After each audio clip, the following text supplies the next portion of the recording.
voilà, bonjour Liémé. Très heureux de vous retrouver pour la revue de presse. Bonjour Renaud. Liémé, je le rappelle, rédacteur en chef de Radio Yopougon. Et avec lui aujourd'hui, on démarre par le Conseil des ministres qui s'est tenu hier. Et Conseil des ministres, comme à l'accoutumée, au cours duquel de nombreuses décisions ont été arrêtées. Oui, Renaud, hier en Conseil des ministres, 2 décrets ont été pris dans le sens donc de la réglementation de la profession d'agriculteur et celle de la profession de DAF. Selon le porte-parole du gouvernement, le décret portant réglementation de la profession agricole a été pris en application de la loi d'orientation agricole. Il classifie les professions agricoles en 11 branches d'activités couvrant tous les domaines de l'agriculture moderne. S'agissant de la profession de DAF, le porte-parole du gouvernement a révélé que celle-ci est exclusivement destinée aux fonctionnaires des catégories A, grade A4 à A7, issus des emplois d'administrateurs des services financiers et des emplois d'administrateurs civils ou d'ingénieurs ayant respectivement 5 années à 7 années au moins dans une administration financière chargée de l'élaboration, du suivi et de l'exécution du budget de l'État. Bon, donc désormais, toutes ces deux professions qui sont réglementées pour le secteur agricole, c'est une bonne nouvelle, l'IME. Oui, justement, il s'agit donc de revaloriser la profession agricole. On connaît l'importance de l'agriculture dans l'économie de la Côte d'Ivoire. Oui. Justement, il faut donc créer de bien meilleures conditions de travail pour les agriculteurs, donc améliorer les conditions dans ce secteur important de l'économie ivoirienne. Cela passe également par l'identification de tous les acteurs de ce secteur-là et le décret mentionne que toutes les personnes désireuses d'exercer dans cette profession-là doivent être immatriculées dans les registres des chambres d'agriculture de Côte d'Ivoire pour être reconnues comme telles. Cela permet également de bénéficier de tous les avantages liés à la profession.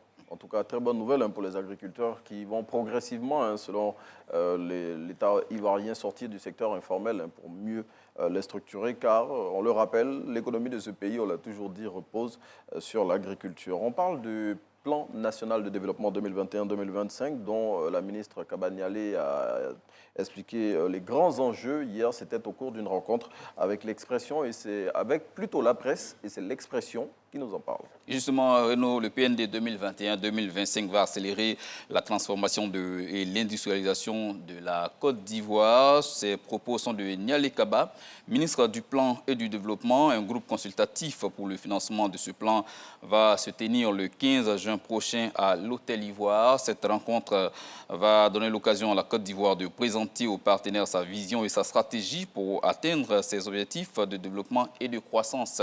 Selon la ministre Nialé Kaba, il est prévu sur la période 2021-2025 des investissements de près de 59 000 milliards de francs CFA, dont 74% d'investissements privés. Oui, ces investissements qui vont permettre d'améliorer de façon substantielle le vécu des populations ivoiriennes. Et donc, ce groupe consultatif, vous avez dit qu'il va se tenir le 15 de ce mois. Ça va permettre de mettre en place tout ce qu'il faut pour permettre de mobiliser les 59 000 milliards, somme assez rondelette, pour permettre de financer ce plan national de développement. Justement, c'est un plan rondement préparé donc, par le gouvernement qui va être présenté aux différents partenaires au développement.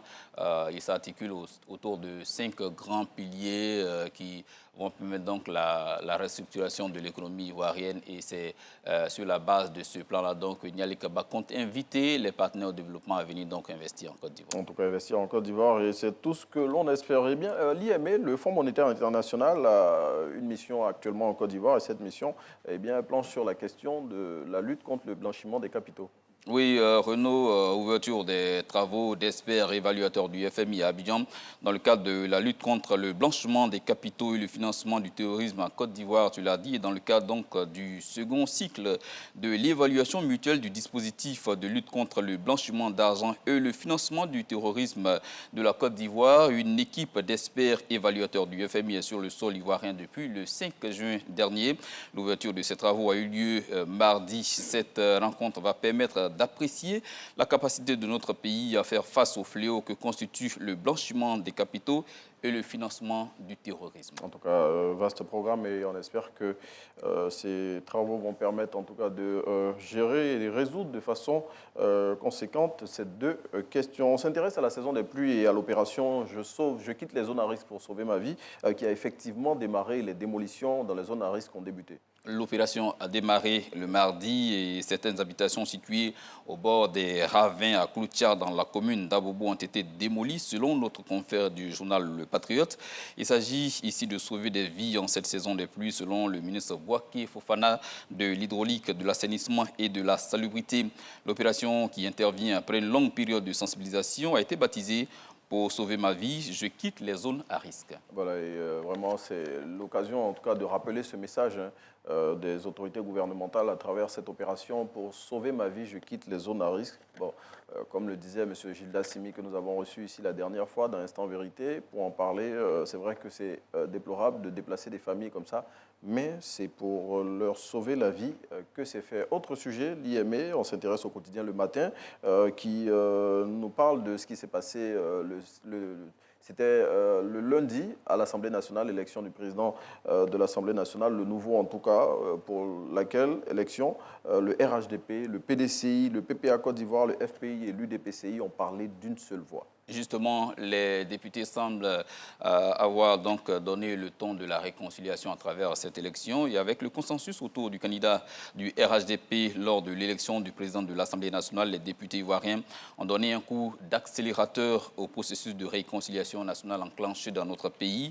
Le soutien des députés de l'opposition au candidat du RHDP est un signal fort pour une Côte d'Ivoire réconciliée. Le chef de l'État ivoirien peut s'en féliciter, lui qui a initié le dialogue politique dont les fruits sont déjà perceptibles. En tout cas, fruits perceptibles, et c'est l'un des fruits de ce dialogue politique-là, ce consensus qu'il y a eu autour de la candidature de M. Adama Bictogo, nouveau président de l'Assemblée nationale en remplacement de feu Amadou Soumaoro. Mais on referme cette intégrale de la revue de presse en sport. Et les éléphants de Côte d'Ivoire, après leur brillante victoire le vendredi dernier face au Chipolopoulos de la Zambie, affrontent le Lesotho aujourd'hui. Deuxième test pour Jean-Louis Gasset. Renaud, justement, le match se joue à Johannesburg, en Afrique du Sud. Et c'est un deuxième test pour Jean-Louis Gasset, tu l'as dit, le sélectionneur des éléphants de Côte d'Ivoire. L'adversaire n'est pas d'un gros calibre, mais ce match peut être pour le coach l'occasion de faire sa revue des troupes. Le technicien français n'a pas eu assez de temps de préparation avec ses garçons. Il pourra profiter donc de cette rencontre pour régler certains automatismes. Pour rappel, les éléphants ont battu la Zambie lors de la première journée disputée à Yamoussoukro il y a de cela une semaine. Oui, 3 buts à 1. On se rappelle encore le but de Christian Kwame, un super but de la tête. On espère voir des buts comme ça aujourd'hui à Johannesburg parce que la rencontre va se dérouler en Afrique du Sud parce que Lesotho n'a pas de oui, stade voilà, les stades de ce pays-là ne sont pas conformes aux standards de la FIFA. La Côte d'Ivoire aussi a connu ses difficultés avec plusieurs matchs qui ont été disputés au Bénin. Voilà, donc aujourd'hui, plusieurs pays sont comme ça sous le coup de cette situation-là. On espère que ces pays-là pourront travailler pour se remettre à niveau. Pour nous, en tout cas, on attend ce soir que les éléphants fassent une brillante prestation. Oui. Gasset a les hommes pour, il jouera donc ce rôle de coordinateur, de faire en sorte donc, que la machine trouve les automatismes nécessaires pour que la Côte d'Ivoire puisse retrouver à plusieurs fois le chemin des filets.